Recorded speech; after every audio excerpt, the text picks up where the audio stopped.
থাকে on and of, মানে blending system. এবার জ্বালানির হাহাকার শিক্ষাঙ্গনেও।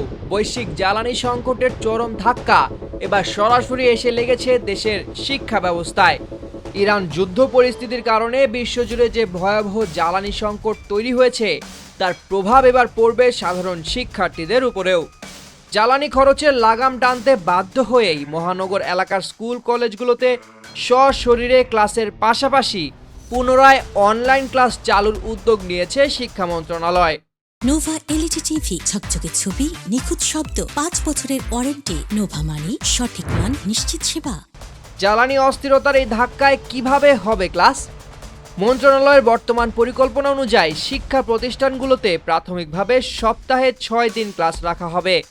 এর মধ্যে জোর বিজোড় নিয়মে 3 দিন চলবে সশরীরে পাঠদান এবং বাকি 3 দিন হবে অনলাইনে ক্লাস।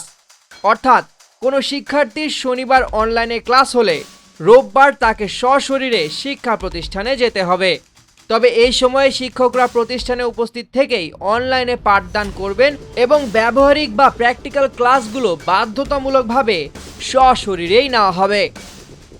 পবিত্র রমজান ও ঈদ উল ফিতর মিলিয়ে প্রায় 40 দিনের দীর্ঘ ছুটির পর মাত্রই শিক্ষা প্রতিষ্ঠান খুলেছে, কিন্তু খোলার পরপরই এই মিশ্র বা হাইব্রিড পদ্ধতির পথেই হাঁটতে হচ্ছে। শিক্ষামন্ত্রী এহসানুল হক মিলন জানিয়েছেন, পরিচালিত জরিপে 55% অংশীজন অনলাইনে যাওয়ার পক্ষে মত দিয়েছেন। তবে পুরোপুরি অনলাইনে গেলে শিক্ষার্থীদের সামাজিক ও মানসিক বিকাশে নেতিবাচক প্রভাব পড়তে পারে, তাই মিশ্র পদ্ধতির প্রস্তাব করা হচ্ছে। আগামী বৃহস্পতিবার মন্ত্রিসভার বৈঠকে এটি উপস্থাপন করা হবে এবং প্রধানমন্ত্রীর অনুমোদনের পরই আসবে চূড়ান্ত সিদ্ধান্ত। আপাতত বিশ্ববিদ্যালয়গুলোকে এই পরিকল্পনার বাইরে রাখা হচ্ছে।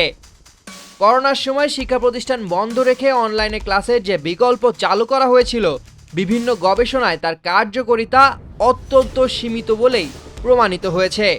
শ্রেণীকক্ষের পূর্ণাঙ্গ বিকল্প কখনোই মোবাইল বা ল্যাপটপের স্ক্রিন হতে পারে না, কিন্তু বর্তমানের এই চরম জ্বালানি অস্থিরতায় কোনো টেকসই দীর্ঘমেয়াদী পরিকল্পনা না থাকায় বাধ্য হয়েই রাষ্ট্রকে সেই পুরনো এবং আংশিক অকার্যকর পথের দিকেই ফিরে যেতে হচ্ছে। সামিউল জয়, 21 টেলিভিশন।